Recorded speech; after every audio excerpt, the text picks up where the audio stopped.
Hi friends, எல்லாருக்கும் வணக்கம். இன்னைக்கு நான் எதை பத்தி பேச போறேன் அப்படின்னா, நாம் தமிழர் கட்சியோட தலைவர் அண்ணன் சீமானை பற்றி. தமிழ்நாட்டுல எத்தனையோ கட்சிகள் உருவாகி எத்தனையோ கட்சிகள் வளர முடியாம அழிஞ்சிருக்கு.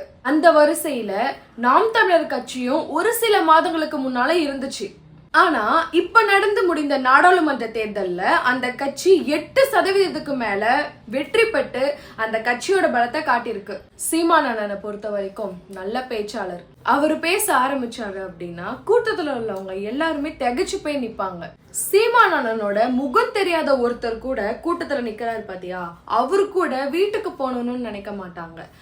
அட்லீஸ்ட் அந்த அவர் முகம் தெரியாம அவர் காதுல விழுற குரல் கூட கேட்டுட்டு நிக்கணும்னு தான் நினைப்பாங்க. அந்த அளவுக்கு தன்னோட பேச்சு திறமையால, கருத்து திறமையால எல்லாரோட காதையும் கட்டி போட்டுருவாரு. சீமான் அண்ணன் சினிமாவுக்கு வந்து டைரக்டர் ஆனதுக்கு அப்புறம் நல்ல நல்ல படங்கள்னா எடுத்தாரு. மக்களுக்கும் ரொம்ப பிடிச்சிருந்தது.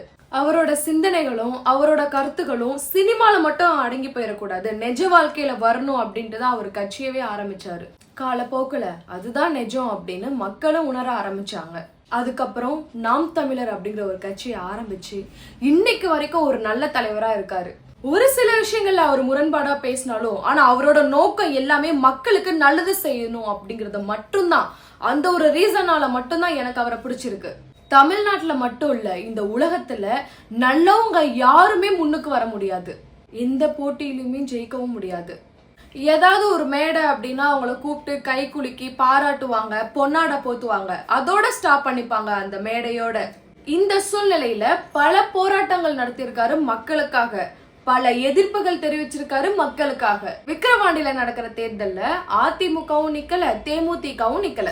திமுக, பாஜக, நாம் தமிழர் கட்சி மற்றும் பாமக கட்சி மட்டும் தான் இந்த தேர்தல்ல நிக்கிறாங்க.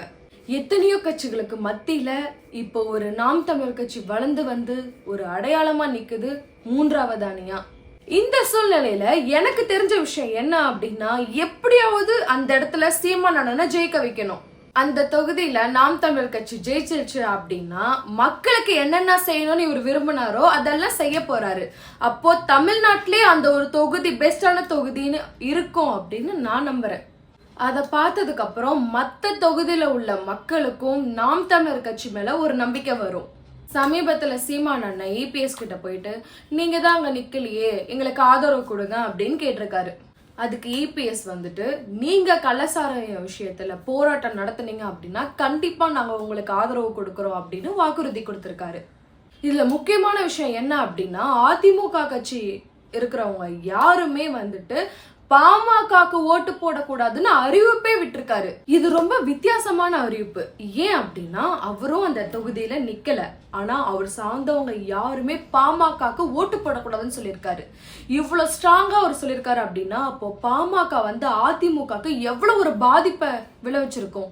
ஒன்னு இழந்தாதான் ஒன்னு அடைய முடியும் அப்படின்னு சீமான் அண்ணனுக்கு நல்லாவே தெரிஞ்சிருக்கு.